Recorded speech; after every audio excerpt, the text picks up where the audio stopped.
Welcome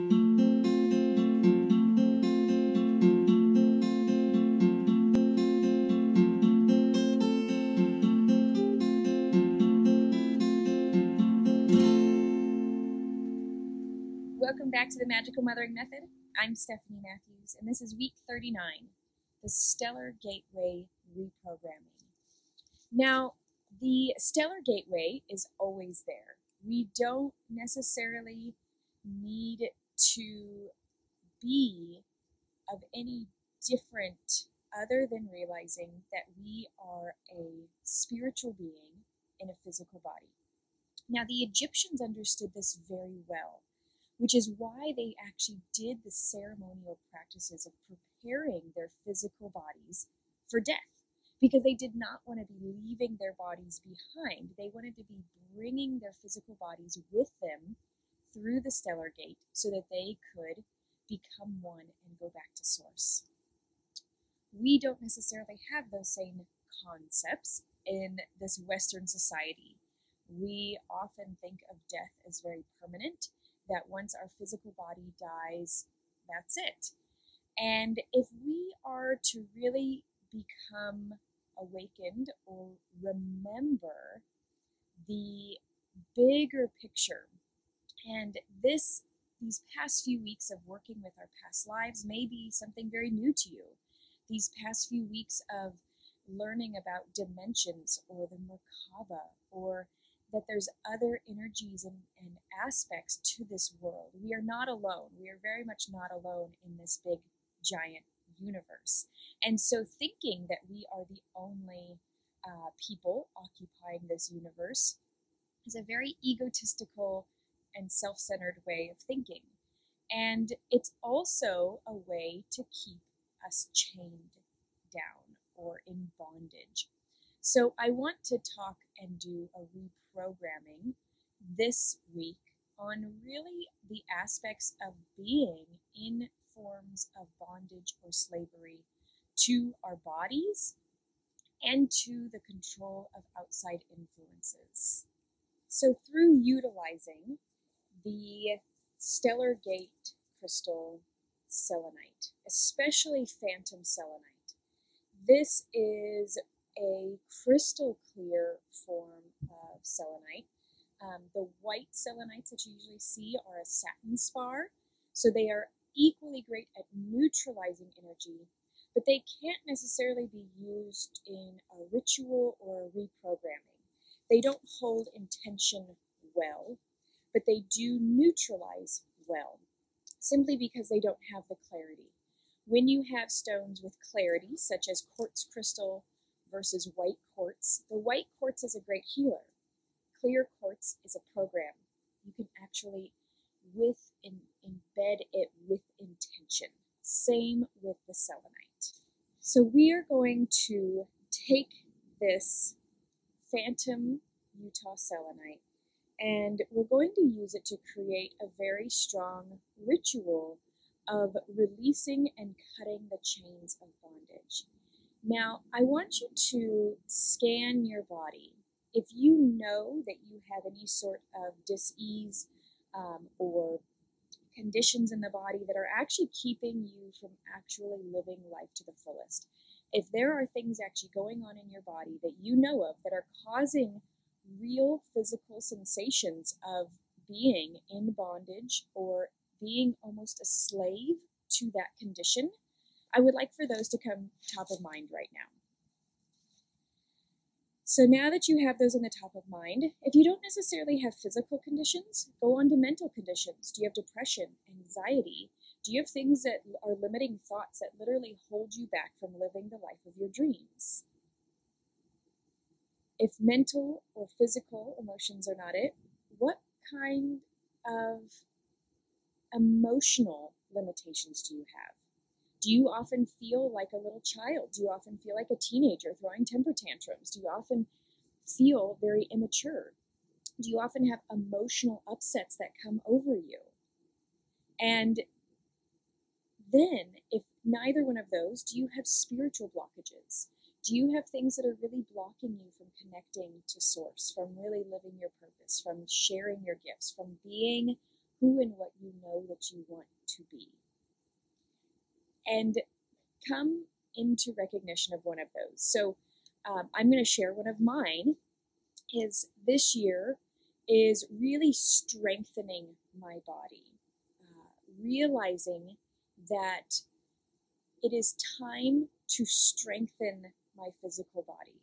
I have focused so much on the mental, emotional, spiritual that it's time for me to go back and really be in my physical body and strengthen it and create a vessel, a holding space for the mental, emotional, and spiritual work. And maybe it's the same for you. Maybe it's time to really integrate the 4 bodies and really integrate your etheric bodies as well. So if you go back to week 37, if you need some help with adjusting or creating space with the etheric bodies. But this week we're going to really see where we are chained. What circumstances in life are we chained up?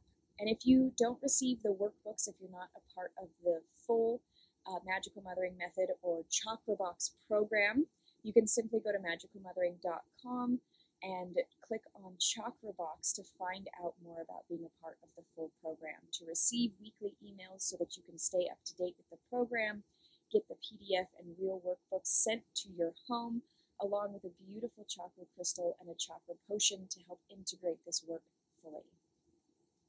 Let's get started this reprogramming that we are going to be doing. Now, I'd like for you to close your eyes and take a breath. I would like for you to feel very in your body through this session. I'd like for you to physically take the selenite, if you have it that has come in your chakra box, and use it to actually touch your body and find out where in your body are there chains. Now, for me personally, I feel them very much in my lower back. A lot of people end up feeling chains in their neck, in their shoulders, in their wrists. If you have any sort of symptomology of arthritis or carpal tunnel or a weak ankle, anything like that, that is a bondage point. And so I want you to go in and take your selenite and begin to unchain.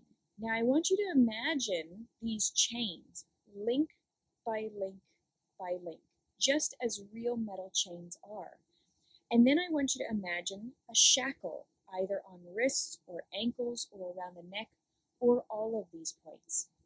So as you are literally unhooking with your selenite, imagine either that your selenite has like a laser beam on it and it can cut through the metal, and you're undoing chain by chain by chain, link by link. Because if you leave one link whole, there is still a bondage there. So if you'd like to do this in a Magical Mothering womb bath, I highly recommend doing that. But I want you to just go through and unhook and cut through each link of the chain. You can pause this video if it's going to be a full body aspect, and I recommend you doing this at least on a regular basis for the next few weeks, because these chains have been a part of us for lifetimes. So creating space for these chains of bondage to fully be released and for us no longer to be slaves. So as you're unhooking these links, link by link, and chains are falling to the ground, you can hear the clanking when the chains are released. Then go in and with the selenite, use it as if it is a key and unlock the shackles that are on your wrists, your neck, and your ankles. I want you to now see very clearly, and I want you to go through a remembering process, because so much of this reprogramming is really a remembering process. I want you to go through and remember. Remember. I want you to remember before a time when you were in bondage. And if you cannot remember a time, when you were controlled by an outside source. We now have an outside source of media controlling us. We have an outside source of government. We have an outside source of society, religion, all of these aspects. So even going back 10,000 years, there was a source of bondage when there was one ruler ruling over a society. Everybody else was no longer equal. And so we have to go back before 10,000 years ago, before a millennia, before many, many, many thousands of lifetimes. And when we go back to this original source, when we go back to the point when we are in the oneness and we begin to have an individual thought of, I would like to have an individual experience so that I can experience what the oneness does not feel like. Because when we're in the oneness, we cannot feel anything but oneness. When we were in that space of pure unconditional love, we could not experience anything but pure unconditional love. Now one might think, well, why in the world would we ever want to leave that oneness and that pure unconditional love? But we weren't able to experience anything else. So we chose to have a very physical embodiment, a physical experience. We chose to be reborn so that we can have true understanding of what separation feels like. So we could have an understanding of what sadness feels like. So we could have a very real experience of what the warmth of the sun feels like when the clouds part on a rainy day. Because we were the clouds and we were the sun. Being in this physical body is a very exciting experiment. It's a very exciting place to learn and grow. But it's time for us to not see our bodies as the enemies anymore. It's time for us to see that our minds and our emotions and our spiritual bodies and our lack of understanding are not the enemies anymore.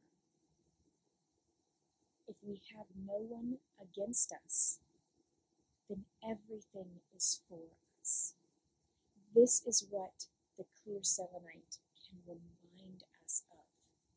When we come back to a place of cutting away all the bondages and all the things, the burdens, the traumas that we have decided to hook in and keep a hold of so that we don't forget.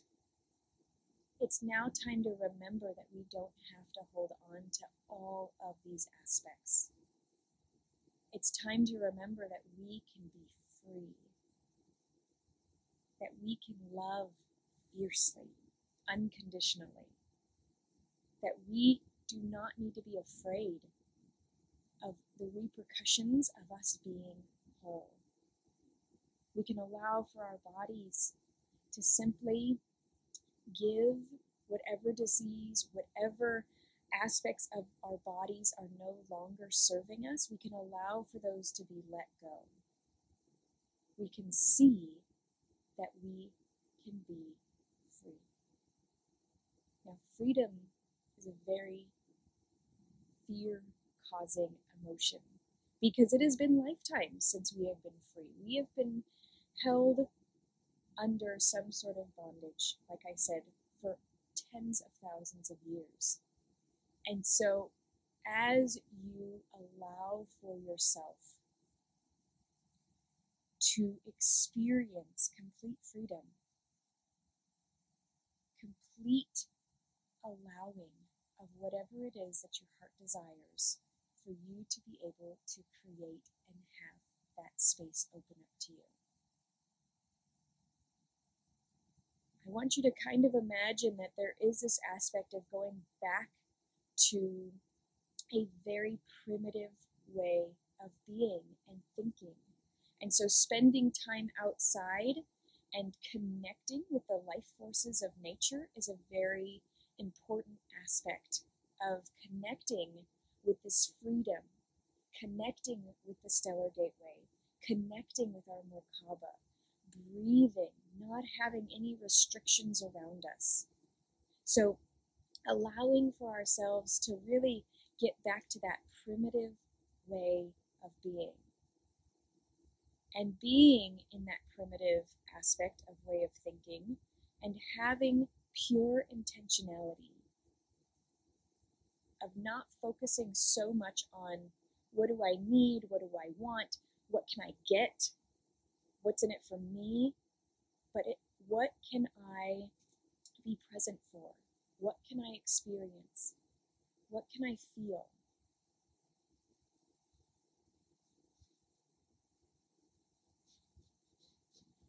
What am I hungry for?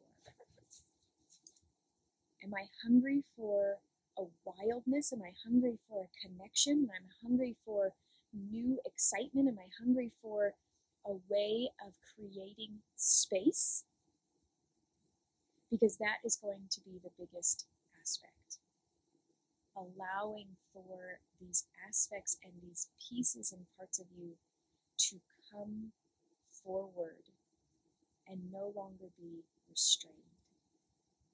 If your eyes are still closed, you can open them now with a new sense of freedom. Truly being able to connect and go back into that oneness whenever you desire. And yet you don't have to. You can create a Merkaba and go through the stellar gate when you want to access and be a part of those gifts or to get the complete healings that you need. So now, we go into this new beginning, free. Realize that with freedom comes great responsibility. I've been reckless with my freedom at times, but it taught me how to honor it more. So know that just like something else where you know how to use their freedom, not just to go and decimate whatever they want, but to be mindful and to practice the awareness that not everybody is free, that not everybody has been released of their bondage. And so they will come against or come up against those who are still very much in chains. And that is okay. It is now up to us to then make it possible for them to see what is possible and to offer them the demonstration that freedom is real. Thank you so much for being a part of this healing journey, and I look forward to hearing from you, and I'll see you soon.